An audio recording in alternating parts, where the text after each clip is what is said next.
नमस्कार। आज हम बात करेंगे कि किस प्रकार की प्रकृति को कैसा आहार खाना चाहिए, उसका विहार कैसा होना चाहिए, एक लाइफस्टाइल कैसा उसे फॉलो करना चाहिए। मैं हूं डॉक्टर शिक्षा और जैसे कि हम अपनी प्रीवियस वीडियोस में ऑलरेडी डिस्कस कर चुके हैं कि वात प्रकृति व्यक्ति के लक्षण कैसे होते हैं, पित्त प्रकृति के कैसे होते हैं और कफ प्रकृति के कैसे होते हैं। तो उन वीडियोज़ से हम एटलीस्ट ये जान सकते हैं कि हमारी प्रकृति कौन से दोषों पर निर्भर करती है। अब उन्हीं प्रकृति के आधार पर आज हम आहार और विहार डिस्कस करेंगे ताकि हम स्वस्थ रहें और स्वस्थ जीवन शैली को अपना सकें। तो जैसा कि वात प्रकृति का जो व्यक्ति होता है उसमें वात दोष पहले से ही ज़्यादा होता है, तो उन लोगों को वात दोष बढ़ाने वाली जो भी चीज़ें हैं उनको अवॉइड करना बहुत ज़रूरी है। जैसे कि वात तेज़ हवा में जाना उनको अवॉइड करना चाहिए क्योंकि उससे भी वात प्रकोप होगा।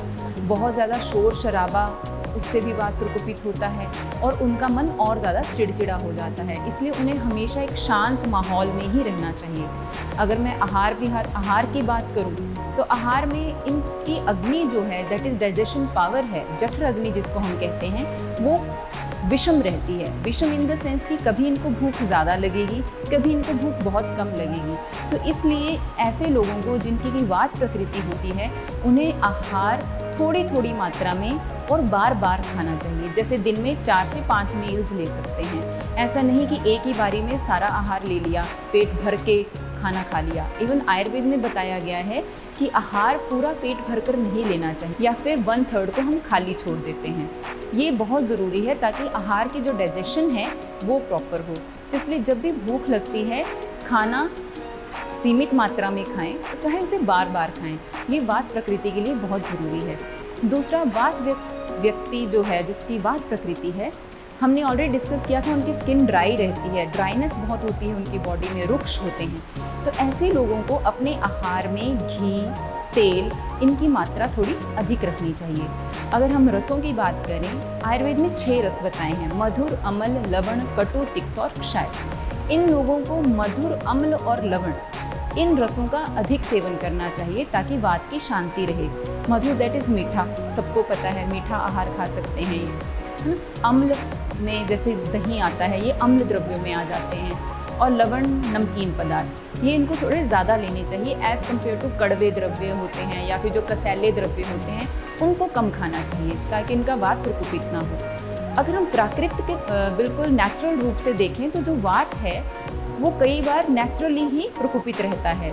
जैसे वर्षा ऋतु में वात बहुत ज़्यादा प्रकोपित रहता है। इवन वर्षा ऋतु को तो सर्वदोष प्रकोपक ऋतु बताया है कि इसमें सभी दोष प्रकोपित रहते हैं, लेकिन स्पेसिफिकली देखा जाए तो वात इसमें अधिक बढ़ा रहता है।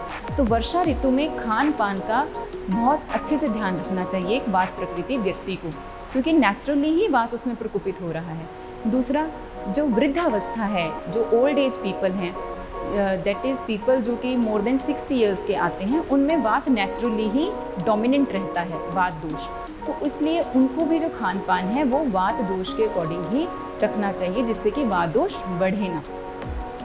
बाकी हम देखें जो वात रोग का व्यक्ति है उनको निद्रा भी थोड़ी कम शम आती है, जैसे नींद लेंगे थोड़ी सी आवाज़ पे उठ जाते हैं। तो इनको ज़्यादा ज़रूरी है कि ये अपनी बॉडी पे मसाज थेरेपीज़ करें, जिससे हम आयुर्वेद में कहते हैं स्नेहन या अभ्यंग। ये इनके लिए बहुत आवश्यक है।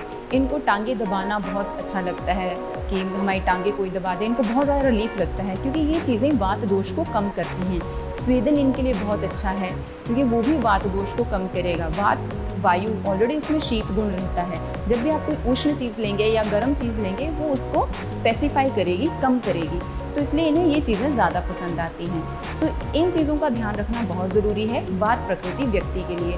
फ्रूट्स में वो सारे फ्रूट्स खा सकते हैं, सब्जियों में हरी सब्जियां खा सकते हैं, खासकर गोभी और मटर, इनको थोड़ा अवॉइड करना चाहिए क्योंकि ये वात प्रकोप करते हैं। इवन इनके जो किचन में जो भी सब्ज़ी बनती है उसमें इनको अजवाइन, जीरा, हींग इनको अपनी डाइट में ऐड करना चाहिए ताकि इनकी जो डाइजेशन है वो प्रॉपर हो, इनकी जो विषम अग्नि है उसको हम स्थिर कर सकें।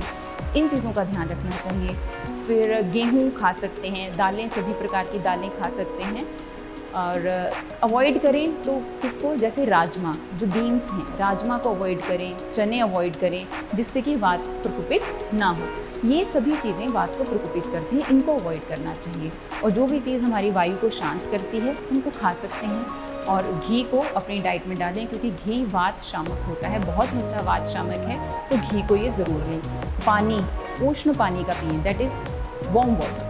ल्यूकवार्म वाटर इनके लिए बहुत अच्छा है। ठंडा पानी बिल्कुल ना पिएं, क्योंकि ठंडा पानी वात को फिर से प्रकोपित करेगा, क्योंकि वायु भी शीत है, ठंडा पानी भी शीत है, दोनों ठंडे हो जाएंगे तो शीत बढ़ जाएगा, है ना। तो सिंपल सी फंडामेंटल्स पे आयुर्वेद काम करता है कि हमें जब भी पानी पीना है, गर्म पानी पीना है। ये रहा वात प्रकृति व्यक्ति के लिए आहार विहार। अब हम डिस्कस करेंगे पित्त प्रकृति के व्यक्ति के लिए आहार विहार।